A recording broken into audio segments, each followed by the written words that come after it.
नमस्कार साथियों।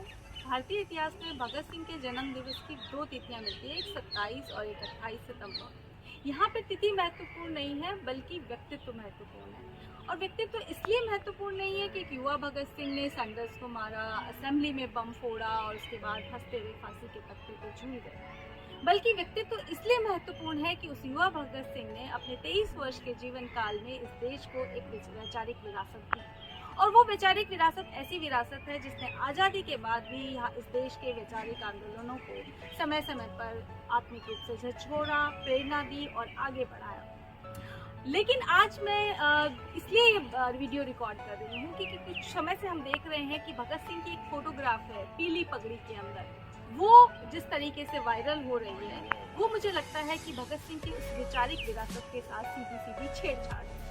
आपको मेरी बात पे यकीन नहीं है तो आप प्रोफेसर चमन लाल हैं जिन्होंने भगत सिंह के दस्तावेजों का संकलन किया है, उनके बहुत सारे आर्टिकल इस फोटो को लेकर के हैं, आप वो पढ़ सकते हैं। यहाँ पर मैं आपसे इतना कहना चाहूँगी कि भगत सिंह की अपने जीवन की सिर्फ 4 वास्तविक फोटो हैं, जिनमें एक बाल्यकाल की फोटो है जो वो 11 वर्ष के थे, एक उनकी पगड़ी में फोटो है और एक उनकी पहली गिरफ्तारी की फोटो है जिसमें वो खाट पे बैठे हैं और उनके सर के ऊपर जुड़ा है। और जो सबसे महत्वपूर्ण फोटो है वो है उनकी हैट वाली फोटो, और मेरे दिल के करीब वो फोटो है। और मेरे दिल के करीब होने के पीछे भी एक कारण है, इस फोटो के पीछे जो इतिहास है वो बड़ा ही रोचक है।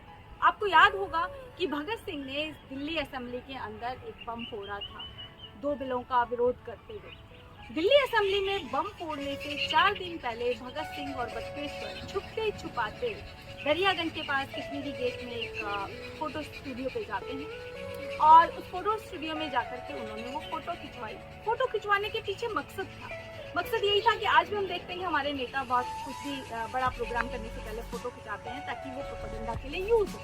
भगत सिंह इस देश के लिए एक बहुत बड़ा काम करने जा रहे थे, इस देश के लोगों को जगाने की कोशिश करने जा रहे थे, अपने क्रांति के जो उद्देश्य हैं उनको पब्लिक के बीच में, जनता के बीच में रखने के लिए जा रहे थे। जेल को और जो उनकी कोर्ट थी, कोर्ट के मंच को एक सार्वजनिक मंच के रूप में इस्तेमाल करने के लिए जा रहे थे। तो स्वाभाविक था जब ये होगा तो उस पर चर्चा होगी तो कुछ लोग तो उसको छापेंगे भी, और जब छापेंगे तो उनकी फोटो की जब जरूरत होगी तो वो फोटो तब इस्तेमाल हो। वो फोटो उन्होंने वहाँ खिंचवाई। उस फोटो को लेने के लिए शिव वर्मा उनके साथी बड़े छुपते छुपाते वहाँ पे गए भी, और जब वहाँ वो पहुंचे तो आप ये देखिए कि जो फोटोग्राफर था वो मुस्कुराया, उसने कुछ नहीं कहा और चुपचाप वो फोटो उन लोगों को लिफाफे में डाल करके दे दी। सिर्फ फोटो ही नहीं दी बल्कि नेगेटिव भी दे दिया। और सबसे बड़ी चीज, ये वही फोटोग्राफर था जिसने जेल में भी भगत सिंह की फोटो खींची थी। और सबसे इंटरेस्टिंग चीज, इस फोटोग्राफर ने कोर्ट के अंदर भगत सिंह को पहचानने से या उसकी पहचान करने से मना भी कर। इस फोटो के पीछे भगत सिंह की एक आइडियोलॉजी छुपी है, भगत सिंह की इच्छा छुपी है कि जब भी उनके बारे में बात हो तो वो फोटो इस्तेमाल हो। तो मेरा आपसे यही कहना है कि भगत सिंह को कि वाकई में अगर आप प्यार करते हैं तो आप उनकी इस हैट वाली फोटो का इस्तेमाल करें। उसकी फोटो के साथ छेड़छाड़ करके इस्तेमाल करना ये भगत सिंह की विरासत और उनकी विचारधारा के साथ सीधी सीधी छेड़खानी होगी।